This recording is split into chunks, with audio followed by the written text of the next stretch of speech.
I get it. When the first snow of the season lands, you stare at that pile and wonder if you're about to waste a weekend on a machine that just can't keep up. You don't want to drop cash on a blower that sputters, leaves half the driveway untouched, or forces you back into the garage for a gas can. And you're also wondering if a cordless, battery-run model can really handle the kind of snow you get where you live. Link is in the description if you want to check the product details on Amazon. The EGO Power Plus 28-inch electric snowblower sits in that grey zone between the cheap push-type and the high-horsepower gas units. It's a two-stage, self-propelled machine that promises to fling snow up to 60 feet, clear a 28-inch swath, and tackle a driveway that could fit 32 cars if you actually get 8 inches of snow. That sounds like a lot, but the real question is whether those numbers translate into everyday peace of mind for a typical homeowner. First, let's talk about who actually benefits from a tool like this. If you live in a region that gets moderate to heavy snowfall, think 612 inches a few times a month, and you have a driveway or a small walkway that you need to clear quickly, the EGO's 28-inch clearing width is a genuine time saver. A single pass will move a decent amount of material without you having to backtrack constantly. The self-propelled drive system, which you can control with a trigger-located steering lever, means you're not fighting the machine, it's moving under you. For someone who's not super strong or who has a bit of knee trouble, that hands-free momentum can be the difference between a quick clear and a sore back. Now, picture a real-world scenario. It's a Saturday morning, the forecast says 8 inches of wet, heavy snow. You pull the EGO out of the garage, pop a fully charged battery assuming you've kept it topped up, and head to the driveway. The variable speed self-propulsion kicks in, you set the speed just enough to keep up with the snow, and you start feeding the intake. The two-stage design first lifts the snow before the auger throws it out through the chute, which you can steer with that joystick-like control.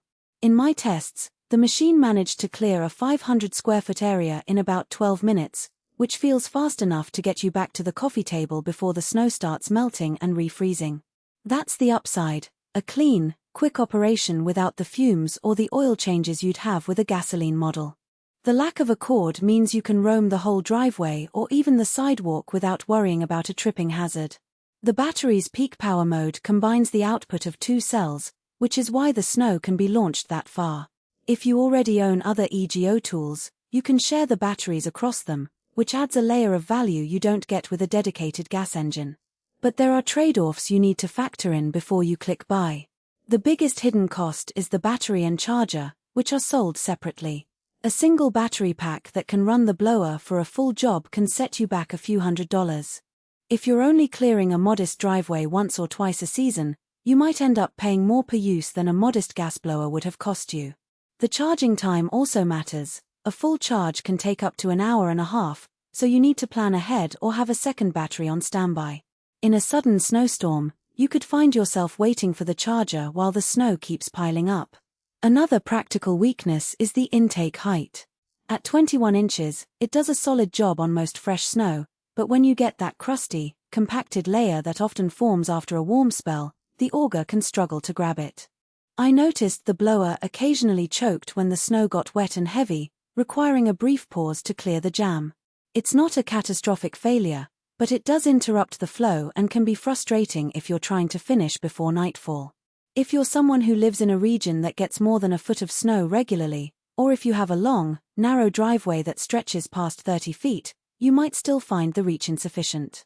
The 60-foot throw is impressive on paper, but the real throw distance depends on the snow's consistency and the angle you set the chute. In practice, I saw most of the material land within 3,040 feet, which means you still have to backtrack for a truly thorough clear. Now, who should walk away? If you're a renter, a small apartment dweller with a narrow balcony, or a homeowner whose driveway is rarely touched by snow, this machine is probably overkill. You'll be paying for features you never use, and the battery management adds a layer of maintenance you might not want. Also, if you prefer the sound and feel of a gasoline engine, or you're accustomed to swapping out fuel,